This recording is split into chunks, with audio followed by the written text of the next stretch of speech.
So thank you all for coming. These talks are the third of the series of the town halls that we do here in Los Angeles. And these talks, which precede the Q&As that really define these events, these are really attempts to kind of communicate a general overview and occasionally some specifics about what the movement does, and of course, temporal things regarding events that we're doing and everything else.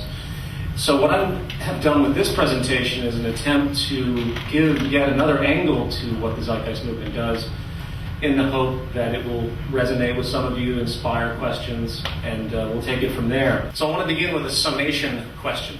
What is the Zeitgeist movement?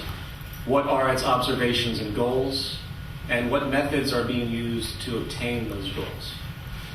Very simply, the Zeitgeist movement is a global community working in regional chapters seeking to create awareness to reform the entire socio-economic system in operation today across the planet. Big statement, isn't it? However, it's not just about that on another level. It seems like a singular structural kind of purpose, but it requires a number of other reforms that are built into it, such as basically the way people think, what they value, their moral ethics, how they view and interact with the world around them. So, as the word zeitgeist actually implies, a change in the culture itself must occur in tandem with the external structural changes proposed. People's dominant values are always derived from the system and hence the condition they're born into. And to change the system, of course, means to change what people think and believe. And that's a very radical statement to many people to hear, but I think as we'll go on, you'll see the importance of that. Let's move on to the next part of this question, which leads us to this necessity. How are these values arrived at? What is it that makes us think this way? There are two basic angles of observation within the Zeitgeist movement. First are the biosocial pressures, or contextually specific, the resolution-seeking problems we see in the world today, the pressures around us that we all know we have to find resolution for. Today we have over 1 billion people starving. We are quickly approaching energy, water, and food scarcity for the majority of the human species. We have periodic yet constant patterns of self-destructive behavioral tendencies, both to ourselves, other individuals, and ultimately other societies.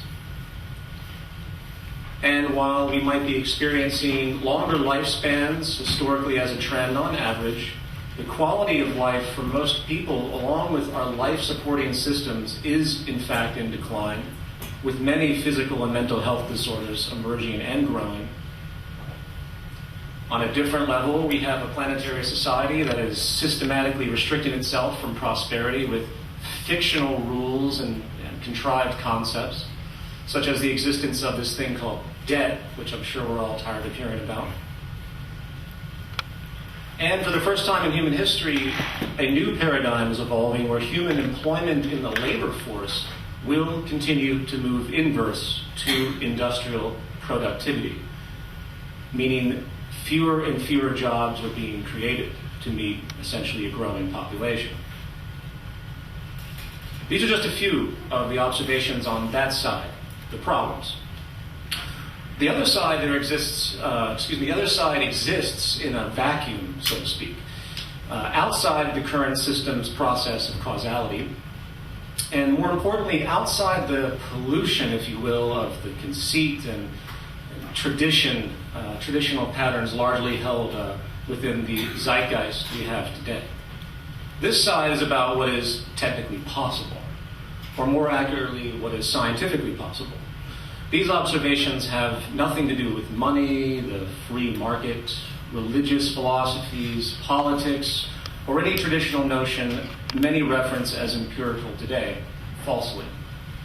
Rather, this is about what we have learned, what we can prove, what adaptations are technically possible, and then applying those understandings without the arbitrary interference of prior historical assumptions or practices. And with this perspective in the modern day, we see a massive clash of intent. For example, We know today that there is no technical reason for any human being to be without food or water on this planet. We have the capacity to continually feed the world many times over. Through this technical reality in general, we find that given the calculated life of the sun and the earth, we have an infinite amount of energy to utilize. Through localized, strategic solar radiation capturing and geothermal mining, along with advanced battery and supercapacitor technology, while using a systems approach to energy efficiency on the largest scale we possibly can manifest. We can meet the needs of the human population many times over regarding energy for the next, 4 billion years.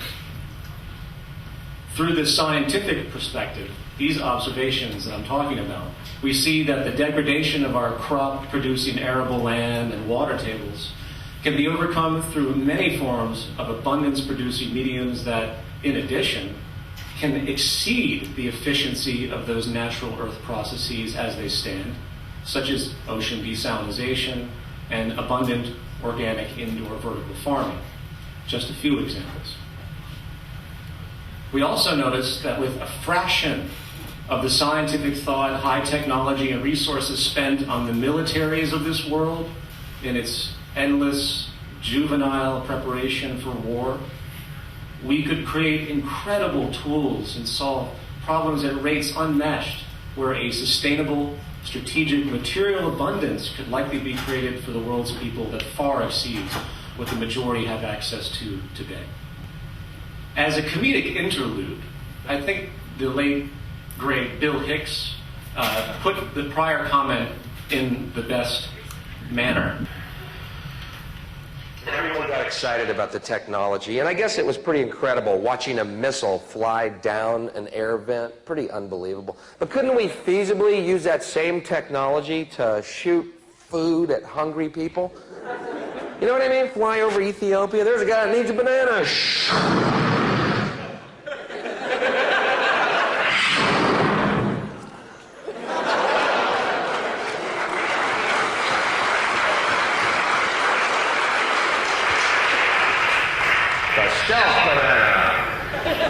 With respect to human health, continuing on this other set of awarenesses, both mental and physical human health, if we simply took a technical perspective in viewing the cause of, say, the growing cancer rates and other issues and disorders, while reducing the neuroses producing stress and deprivation, which, by the way, Jason Lord will comment about here in a moment, we could adapt and align our society, becoming truly humane, operating solely to support the best physical and mental health we can have, not agitated and exploited in the worst possible way as we do today with the market system that actually profits off of our suffering.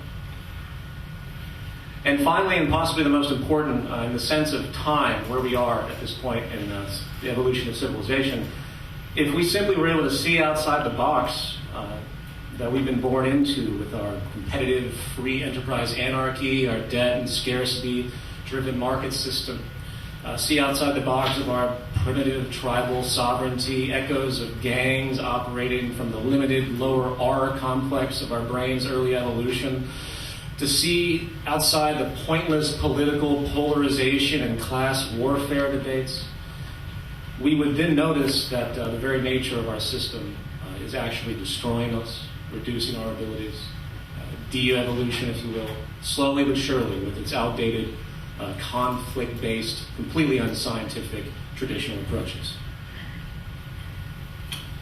The evolution of our civilization is making some things very, very clear. What we are doing isn't going to keep working. For example, global unemployment crisis that you see today around the world, which we are seeing pockets of mass destabilization here and there, all across the West, the East, everywhere. It's not going to stop. It can't stop because the system itself is enabling it through its interest to utilize scientific efficiency for the sake of market cost efficiency. We are simply too technically advanced to keep everyone employed from here on out, nor should we wish to if we cared about actually meeting human needs. For employment is now inverse to productivity in most sectors studied. The result is that you can only see more higher unemployment numbers, and invariably more civil unrest as this basis of the entire economic system is corrupted by the evolution of technology and its application. Now, this brings us to our goal. The goal of the Zeitgeist movement is to move into a system which will actually enable those technical observations just described, which will simultaneously systematically solve the major problems the world faces today at once. To put it a different way, the dominant social problems we see today are being generated by an outdated social approach. And those problems simply are not technically necessary anymore. This is the great realization and paradigm shift that's occurring with the species. The system we condone, which builds upon what is actually possible, truly sustainable and responsible, could be termed a resource-based economic model, for it is a ground-up management approach that puts the Earth's resources in scientific processes and natural laws first, with the human being and its needs, often contrived wants and values, secondary, only to be extrapolated from the actual reality of the world around us. We cannot impose our needs and wants on the environment that created us. We can only extract our values and sense of possibility from what we are taught through the scientific method, evolving in tandem with these natural laws as our understandings increase and emerge. There's really no other manner of operation. And the final point, how do we change? How do we create such a change in society?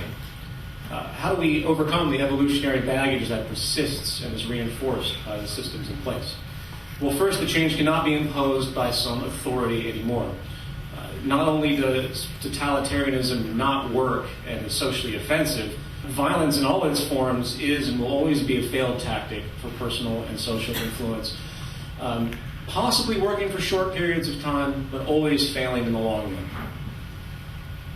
Our approach to change must be a process of education, or more explicitly, what we call social therapy.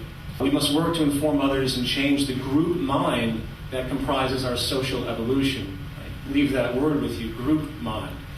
As many know, the human brain has not changed much in many, many thousands of years, yet our behaviors have changed dramatically. Just as we could, on average, create an environmental condition that would produce a person to be, say, a headhunter in the Amazon jungle, violently in rage, overthrowing his opposition as it comes to be, operating from primitive instincts that are illuminated by the surrounding culture, sacrificing life to other gods. We could just as easily create conditions where a person can become a peaceful, literate, PhD, humanitarian scientist working to solve problems and help others in an altruistic way. So we must not only change our personal minds, but we must change this group mind and its path of evolution. The Zeitgeist movement is, at the core, an awareness-changing organization working to redefine culture itself. We can only do this through mass projects to influence and spread information. We have many programs in operation for this purpose, as some mentioned earlier, from these town halls to radio shows that are occurring, to the Zeitgeist Media Festival, to the Zeitgeist Day, a dominant event. And all these events, by the way, are occurring on a global scale. But, of course, spreading this information is only part. We can spread social information about change and possibility, but we also have to investigate and work on expanding such information in an active way. This, as it stands, will come from a think tank that's being proposed, that's being developed, in fact, called the Global Redesign Institute, a nonprofit that will be established fairly soon. And this will be a technical database and design platform to plot region by region, context by context, how we can technically reform the planet, updating it to the most advanced methods possible at whatever point in time for the betterment of human society as a whole, without monetary limitation, borders, or any other interfering social contrivance. Think about that for a moment. Everyone navigates their basis in the society about what they can afford. If you were to actually think about what we could do as opposed to what we can afford, it's a very, very different view of looking at reality and what's possible. So in time, these plans that will be created will be presented to the public for digestion in probably annual events, conferences. And the hope is that we can create a tipping point with this type of information, where sustainable practices will be implemented through mass demand. And of course, this is simply built into all the other awareness campaigns that we're working with as well, as previously mentioned. And this is, in a nutshell, what the Zeitgeist movement is about. We have these observations, we have our strategies, and we have our goals. And there's a whole lot more that can be said, but for the sake of time, I'm going to end this introduction, and I'd like to bring on Jason. Thank you for listening.